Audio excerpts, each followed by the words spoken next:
Finally, I come to what's called the jewel of the Archdiocese. The jewel of the Archdiocese, which is something special for us. And we also take pleasure to say that perhaps our diocese, as we said, is decorated with small jewels. And this time I'm going to speak about the jewel of our Archdiocese, since the feast of St. Ignatius is close by. St. Ignatius Church, Begur, is our special jewel that I would like to mention. As you know, it nestles in that city, what's called the Silicon City, close to the Silicon City, and it's a big parish. Surely the people have a good history, a long history. I shall just mention to you certain points of this history so that you can locate the church and the history of the church, and you can regard it why I refer to it as a jewel of the Archdiocese. You know, the Christian presence in Begur dates back to the time of Hyder Ali. This was 17th century. And when Hyder Ali was ruling part of Bangalore, there was a military camp at Santa Bidi. The soldiers had a small tent chapel to pray from 1961 to 1782, and the tent chapel was the first church in Begur.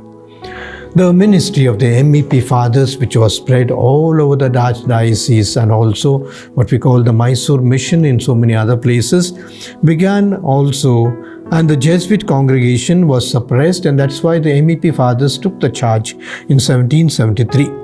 When the MEP priests came to Begur, there was already a church in Begur. There was already a small church in Begur. A small hut church was built in the year 1810 in the present church compound, but the Christian presence in this village of Begur dates back as much as 1810.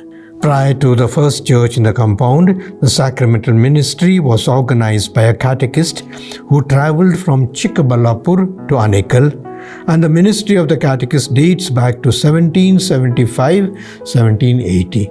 We have to appreciate the work of our catechists. That time when the priests were not there, they were the ones perhaps who went and encouraged the people, taught catechism, and kept up the faith of the people. One of the High Court orders mentions, order number 05446/89, that there was the Roman Catholics were present in Begur village. They used to bury their dead in the Catholic cemeteries situated outside the village, and somewhere in 1925, the approval of the High Court order in the case between state of Karnataka versus people of Begur mentions of the Christian presence in Begur. Begur was one of the villages that is mentioned in the pastor ministry, so the missionaries who traveled from Shettihalli to Tirupatur.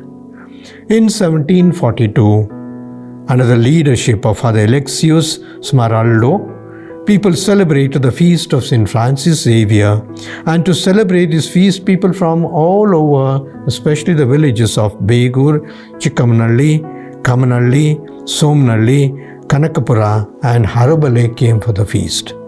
In 1773, the Jesuit congregation was suppressed, but the MEP fathers took over, and they did a wonderful service to the people of Karnataka, especially in the Mysore mission.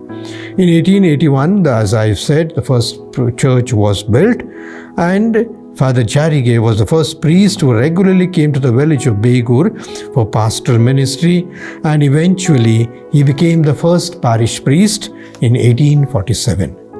The other fathers whose name need to be mentioned, Father Jarige MEP, Father Montraud, Father Renaudin, Father Bouquet, Father Zakir, Father Yernau, Father Rouse, Father Faisandia, Father Capella, who is still remembered, and the local priest afterwards took over. The second church in 1862 was built by Father Renaudin, and this is the church was in the shape of the cross, which was inaugurated on 16th of September 1862.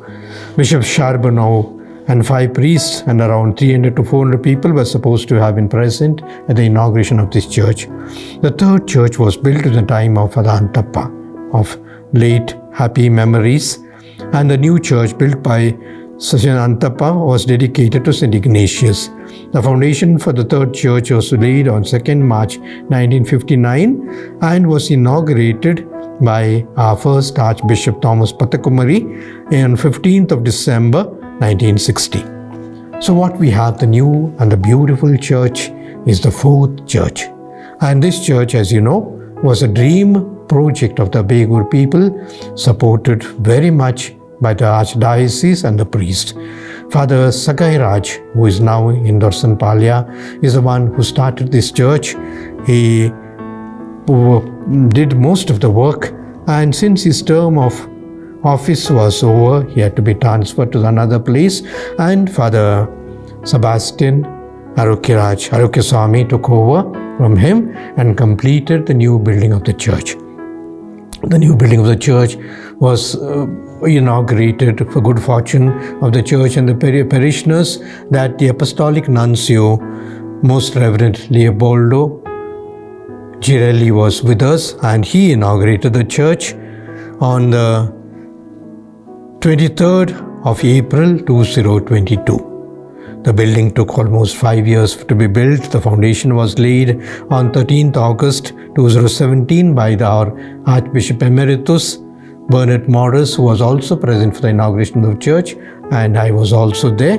And this is how the church, the new church, stands, a beautiful monument, a beautiful church, spacious enough for the people. All credit to our priest, Father Sagai Raj, and Father Sebastian Arukya Swami. I thank the people also for their contribution which they have given in order to build this church. There is a grotto in the parish premises which perhaps needs a little special mention also, because this is considered as a miraculous statue by the people of the Our Lady of Lourdes in the church campus.